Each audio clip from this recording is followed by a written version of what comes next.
Good morning. आज के video में हम लोग फिजिक्स में गोलीय दर्पण की फोकस दूरी और उसकी वक्रता त्रिज्या के बीच में संबंध पढ़ेंगे कि गोलीय दर्पण की फोकस दूरी और वक्रता त्रिज्या में क्या संबंध होता है। यहाँ चित्र में दर्शाया गया है कि बी डैश एक गोलीय दर्पण है और इस गोलीय दर्पण का P जो है ध्रुव है और एक उसका फोकस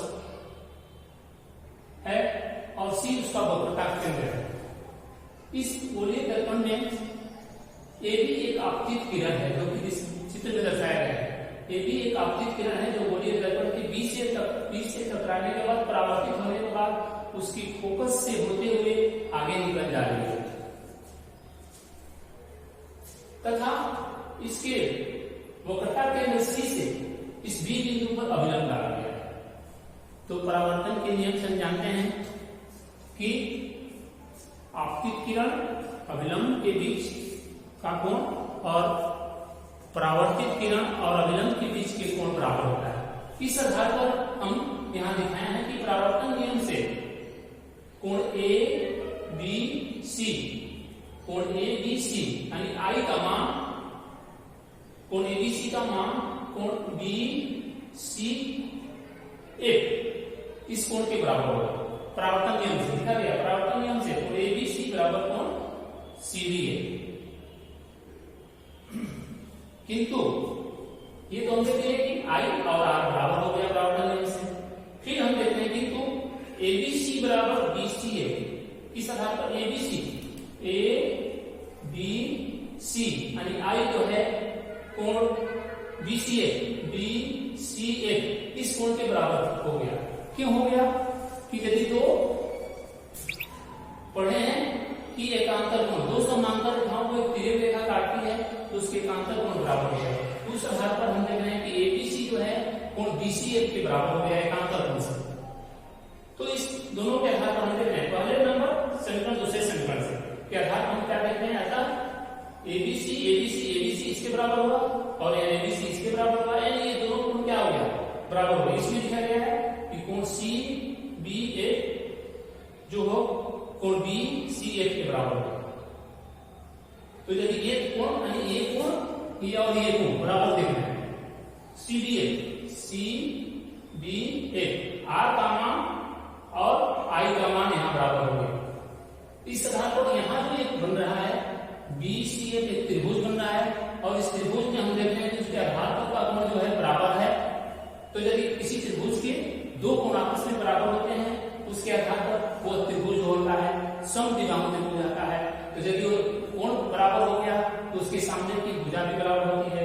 इस आधार पर हम लिख रहे हैं BF बराबर FC यानी ये भुजा और ये भुजा भी आपस में बराबर होगा। ठीक है, नेक्स्ट आगे देखिए कि BF और FC तो बराबर हो गया। यहाँ देखिए समद्विबाहु त्रिभुज की वजह से अब क्या देख रहे हैं कि BF की जगह हम TF लेंगे। ये BF न लेकर हम TF लेंगे। क्यों लेंगे कि हम इसको मान रहे हैं गोलीय दर्पण जो है एक छोटा द्वार मानते हैं, हम इस B को बहुत P के नजदीक मानते हैं। यानी B यदि P पर हो जाएगा तो ये BF जो है PF के बराबर हो जाएगा। उस आधार पर हम BF PF मानेंगे। BF किसके बराबर हो गया PF यानी PF बराबर हो गया FC यानी PF और FC बराबर हो गया। ठीक है, यदि B P के निकट हो इसके आधार पर तो PF क्या है इस ध्रुव से फोकस की दूरी है।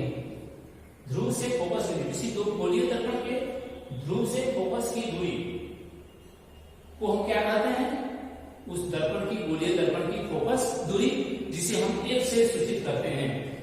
गोलीय दर्पण की फोकस दूरी को हम स्मॉल f से सूचित करते हैं। इसलिए हम PF के जब बराबर हम लिखेंगे F यानी फोकस दूरी। PF क्या है इस गोलीय दर्पण का फोकस दूरी है यानी फोकस दूरी हो गया किसके बराबर PC बराबर 2 FC क्या है FC ये हो गया FC बराबर हम लिख रहे हैं PC बराबर FC जो है F जो है गोलीय दर्पण का फोकस दूरी जो है उसकी वक्रता त्रिज्या और ध्रुव यानी P और C के मध्य बिंदु होता है।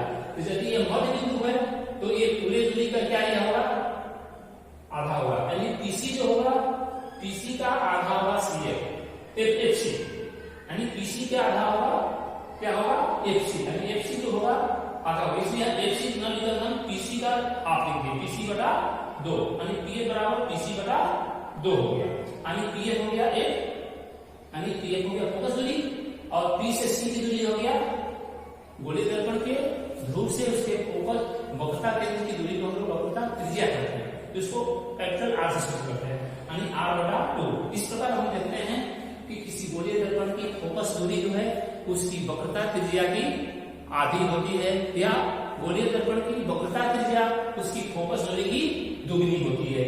यही हमारा गोलीय दर्पण की फोकस दूरी और वक्रता त्रिज्या में संबंध है। Okay, thank you. इसके आधार पर हम आपको एक सवाल देंगे कि यदि गोलीय दर्पण का फोकस दूरी दिया रहेगा, कैसे उसकी हम वक्रता त्रिज्या निकालेंगे, अगर वक्रता त्रिज्या दिया रहेगा तो हम उसकी फोकस दूरी कैसे निकालेंगे, तो ये सूत्र हो गया। इस आधार पर हम गोलीय दर्पण की फोकस दूरी के आधार पर हम वक्रता त्रिज्या निकाल सकते हैं, और वक्रता त्रिज्या दिया रहेगा तो हम उसकी फोकस दूरी को निकाल सकते हैं। Okay, thank you.